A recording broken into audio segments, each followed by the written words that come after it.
Right. Our next program is program number 10. Develop a program to implement KNN classifier model and analyze the model using confusion matrix. Right. So our next model is KNN classifier. So it basically the value of K plays a major role over here to predict the output. Right. So our program goes here. So we are taking the same user underscore data.csv, which we have taken that is which we have considered for random forest also. So we are importing the packages here and reading the values. And as usual, I have combined your 2, 3, and 4 values here, and I'm printing x comma y. To just repeat, I'll just show your user data.csv. So it has user ID, gender, age, estimated salary, and purchased.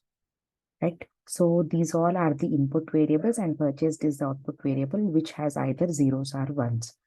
Right. So 2, 3 values as well as 4 values. We can separately write this as well, like how we have done for your random forest algorithm. So 2 and 3 here stands for age as well as estimated salary. So these two are the major variables, which we are the parameters which we are considering for predicting the purchased. So purchased is the output variable. So 2, 3, we are actually ignoring your user ID. It is just a number. And gender also we are not considering. It is either male or female. But we are giving importance to age as well as estimated salary to predict the purchased value. Right. So you can print X. So this is how it goes, age as well as your salary. And the next one, Y. So basically you can scroll this down. Right. This is my Y value. Right. That is your purchased value. Right. Now, right. Again, we'll be using your train underscore test underscore split.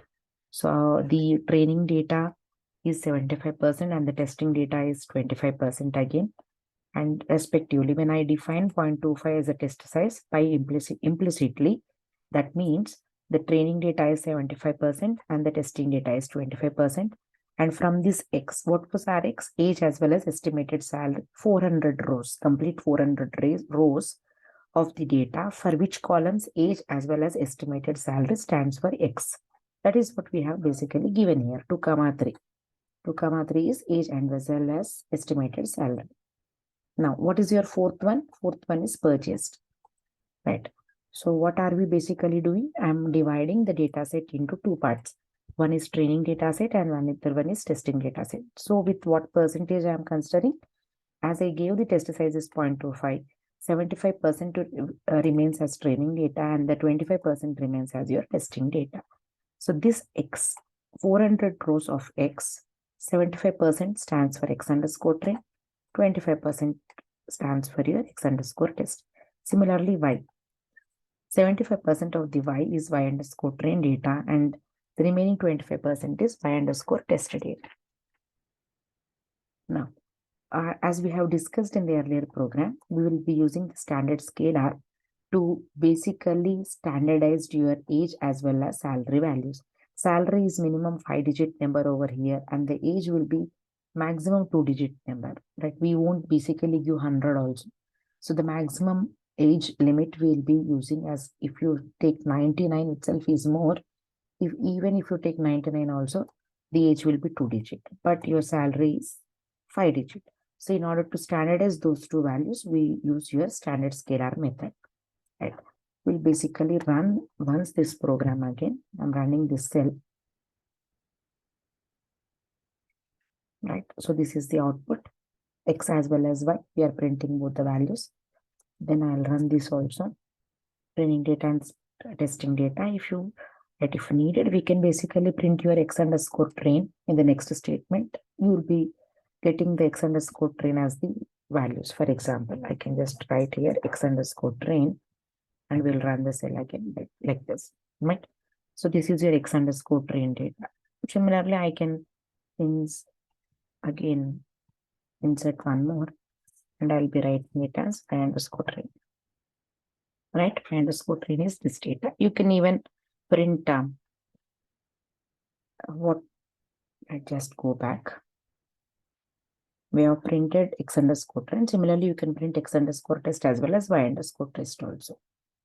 You'll be getting that 75%, 25% division. That data you basically get.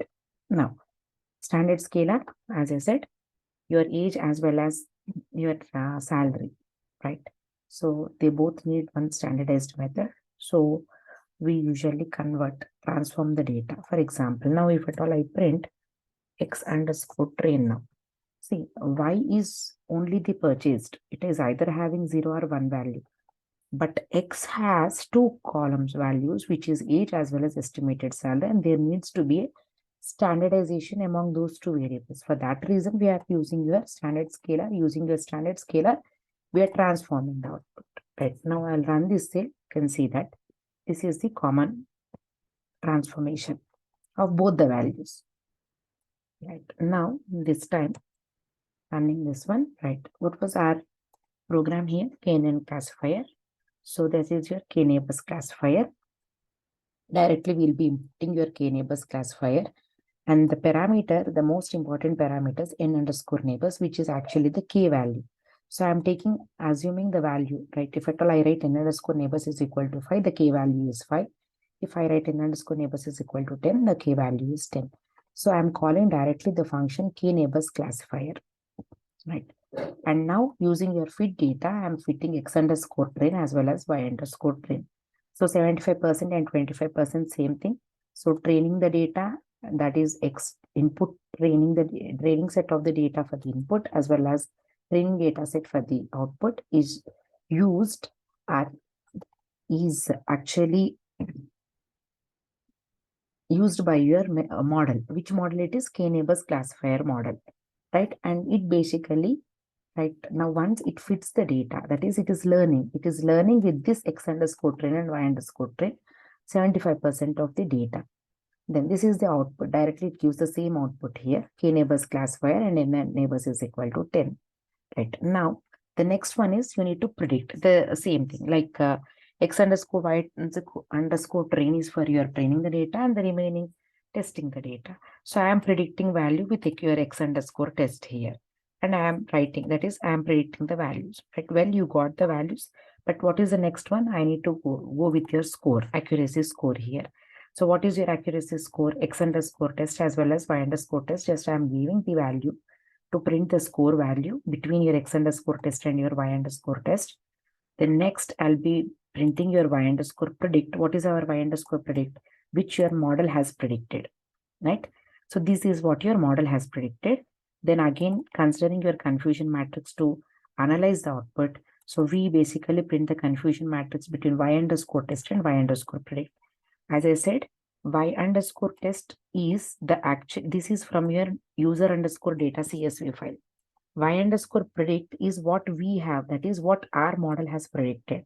So now we'll be writing the confusion matrix, that is we will be printing the confusion matrix of y underscore test, which is the 25% of the data from the user underscore data CSV file, and y underscore predict, which our model has basically predicted. So now when I am printing, it is 64. That is, as I said, diagonal elements.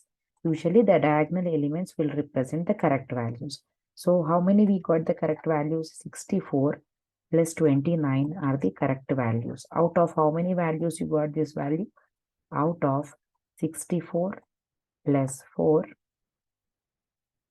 plus 3 plus 29. So out of these, 64 plus, this is your accuracy score, that is your 0.93 here. So 64, 29 are the correct values, and 4 and 3 are your false values out of your confusion matrix. So the accuracy score is 0.93. So your KNN is supervised learning algorithm. The model considers your input as well as output to make the predictions, right? So the only thing you need to remember here is, as part of your Python implementation, this all depends upon your data. But if at all I'm having a standard common data and all, I no need to really go and scale down the data. All right. So you need to import your k neighbors classifier method. And the most important parameter which we consider is n underscore neighbors, that is the k value. So if you don't give the k value, then that is the model basically requires the k value. You can give k equal to 5 as well, and then you can basically see the output, right?